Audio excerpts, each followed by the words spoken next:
مومنوں پڑھتے رہو تم اپنے آقا پر درود، ہے فرشتوں کا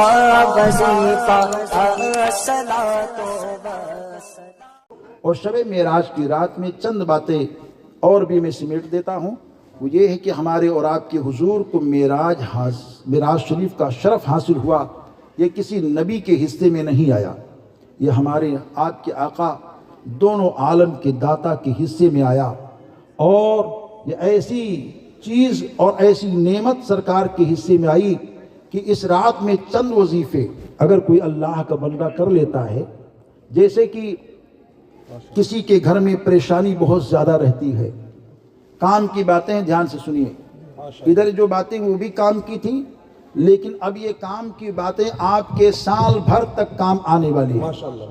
وہ یہ ہے کہ جیسے کسی کے گھر میں سال ہاں سال پریشانیاں رہتی ہیں، بیماریاں رہتی ہیں، ہر کوئی نہ کوئی پریشانی ٹینشن آتی رہتی ہے، تو اس سے اپنے گھر کو بندش کرنا چاہتے ہیں، حصار کرنا چاہتے ہیں، تو ایک ہی رات پورے سال میں آتی ہے، اور اس رات میں اللہ کا بندہ اگر وہ عمل کر لیتا ہے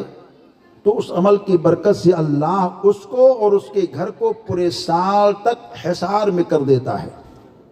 اور وہ رات آج کی رات ہے جسے شب معراج کہتے ہیں۔ شب معراج کی رات، یہ شب معراج کے دن میں، جیسے ابھی رات گزر رہی ہے، اگر رات میں آپ نہیں کر سکے تو کل فجر سے لے کر سورج ڈوبنے سے پہلے 40 مرتبہ سورہ انشقاق یہ قرآن مقدس کے اندر موجود ہے، اگر کوئی پڑھ لیتا ہے اور پڑھنے کے بعد میں ایک بوتل صاف پانی کے اوپر دم کر لیتا ہے،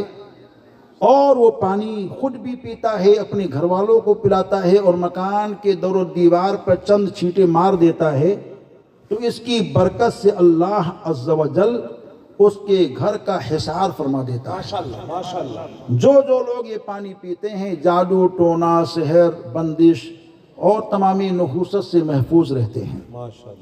تو اگر ہو سکے تو ابھی، نہیں ہو سکے تو سورج ڈوبنے سے پہلے سورہ انشقاق کو 40 مرتبہ قرآن مقدس کے اندر دیکھ کر خود پڑھ لو، یا اپنے امام صاحب سے حافظ قرآن سے پڑھا لو، لیکن امام صاحب سے جب پڑھواؤ تو ایسا نہیں کہ صبح سے شام تک جب چاہو جب ان کے پاس بوتل لے کر پہنچ جاؤ، پڑھو، کہا حضرت امام صاحب پڑھیے، نہیں، ایک ٹائم ہونا چاہیے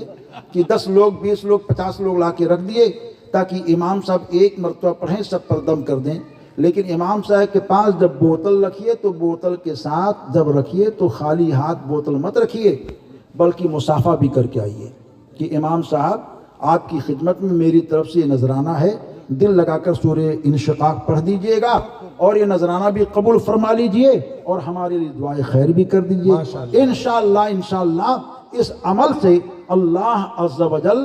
آپ کے گھر کا حصار فرما دے گا۔